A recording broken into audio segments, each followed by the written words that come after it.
tag you're it, Ethan. Now it's my turn. I actually see him. He's actually over there, so it's kind of funny to see us like hodgepodging around with the cameras and the big light crews, but it's my turn right now. I'm gonna be selfish because I want to show you a game I'm personally excited about. This is Yoku's Island Express, and I'm actually joined here by Steve from Team 17, and kind of this caught my eye over in the corner because I saw some pinball kind of action going on here. So what do we got? What do you guys got? Yeah, so basically it's a platforming pinball adventure game, so a bit of a mouthful. And unique.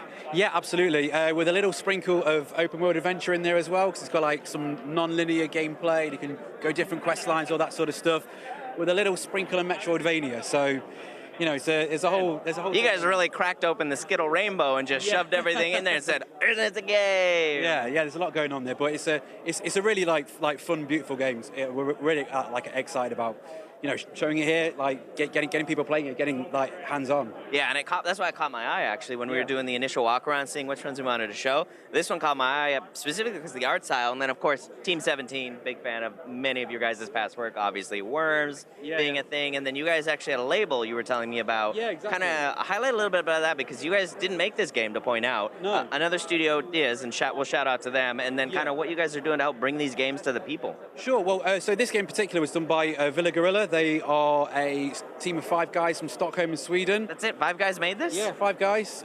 So basically we signed them onto our label this year, and we've been helping essentially bring those guys to, to bring the game to the world. We've been doing that we started the label 3 years ago.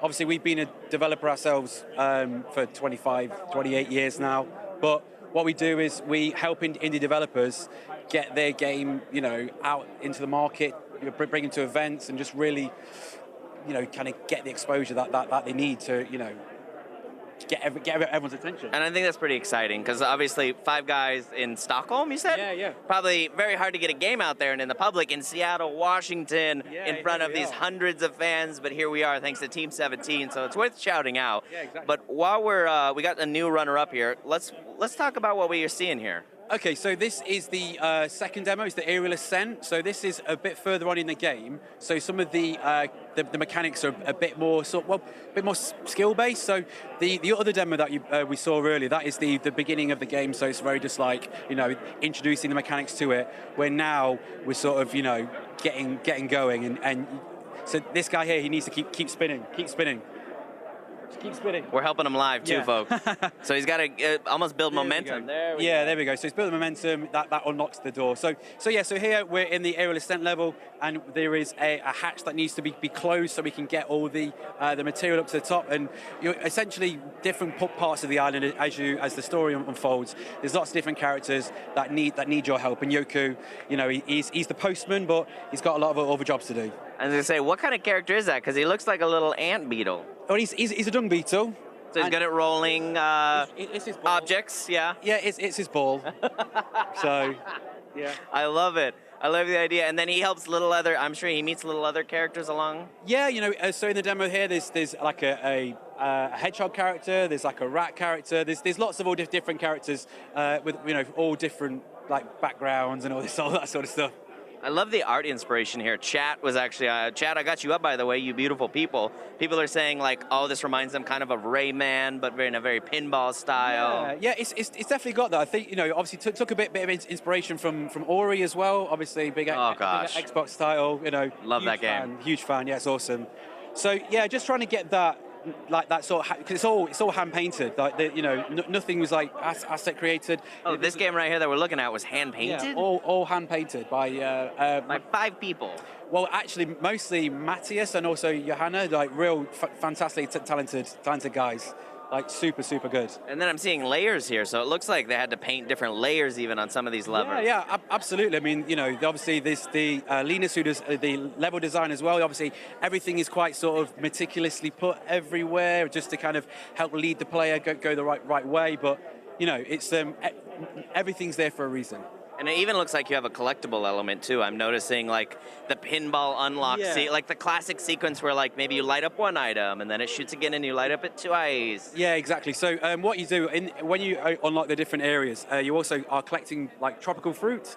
The fruit is the currency for the game, and Beatles love fruit, I hear. Yeah, exactly. And what you will encounter is something called the fruit altar. There's a bit The what? the fruit altar. I love that. Yeah. So you're I have a pizza altar at home. yeah.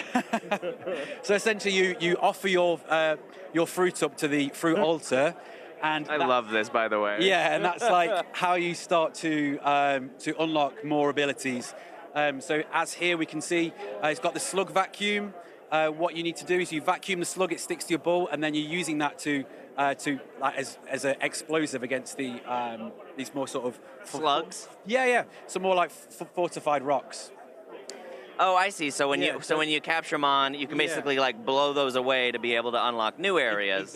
Exactly. So yeah, I think for all the new abilities and mechanics we try to sort of bring involved, it's kind of like a nod to other games like that, similar, but give them a bit of a unique twist. And it looks like they really took a lot of attention to detail and taking a lot of notes from classic arcade. I mean, classic arcades have been around for many, many years, Yeah. longer than I've been alive, probably. Yeah. But I like the idea that I played many arcades, or you go to like barcades or something like that. It Sure. looks like there's some pretty cool elements here where they've taken, like you have you have your traditional bumpers down at the bottom, and it looks like if you fall down below, it might reset you. You Yeah. got to shoot up the side. Yeah, exactly. But then you can kind of platform a little bit, kind of free range, like right here, like where he's kind of running around. Yeah, so like I say, it is a non-linear game, so you can just explore as much as you want, and you meet lots of people on the way, and obviously they give you different sort of quests and stuff.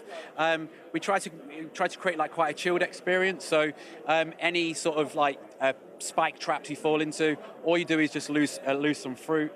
There's no death or anything at all in the game. Oh, so, okay. So it actually won't kill you, just kind of knock some fruit out of your basket. Yeah, exactly. So it's just all about just, hey, do you want to pick up and play and just have a fun experience playing some pinball? And that's kind of what we're trying to create. Now, he zoomed out there for a second. Is this all in one giant map, or are these different stages and levels? Like, how are you guys approaching the level design of that? Yeah, so it is one giant world.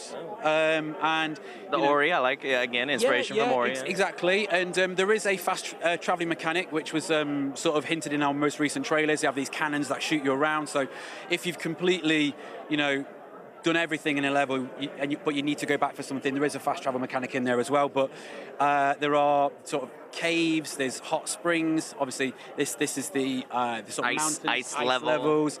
There's like lush jungles. There's lots of cool different environments to explore. Now, is this the first time you guys have had this playable, or have you guys had this playable before? So we were at Gamescom last week as well. Oh, we were too. Nice. Yeah. It looked familiar. So Yeah. you guys were at Gamescom. Were you there as well? Did you I was there too, yeah. What was some of the initial reactions you guys got? Because there was a sea of people going through that one. Yeah, I mean, everyone loved it. Everyone's like super like excited to get it in their hands, and because obviously I've been working on it for quite a while myself. It's really good to see it in people's hands and really enjoying it. And you're specifically a brand manager, so you're kind of in charge of working.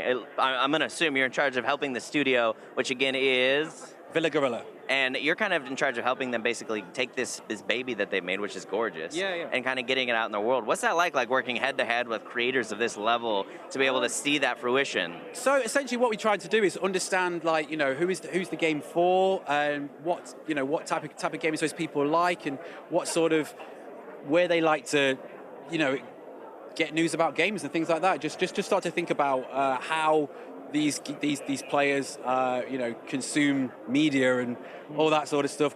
Create trailers, bit of a brand plans. There's a lot of work to go. Oh, absolutely. But I can imagine, again, this is video games. I mean, this is why we do it. Oh, At the end of the day, I'm sure. How many hours you put into this one? More hours than I care to think. And no achievements because it's all in a dev kit. Well, yeah, the achievements are being worked on. Because obviously it's 2018, so we've got a bit of time. I enjoy it. And where can people find out more about this game? So if you go to our website, team17.com, it's got all of our catalogue of games. I think if you just do a / Yoku's Island. Otherwise, hit us up on Twitter at Yoku Game, and again, Facebook, / Yoku Game. All right, Steve, thank you very much. From Team 17, we are going to send over to Ethan, who's got a new game to show you guys. I hope you guys like this next one because it's pretty sweet.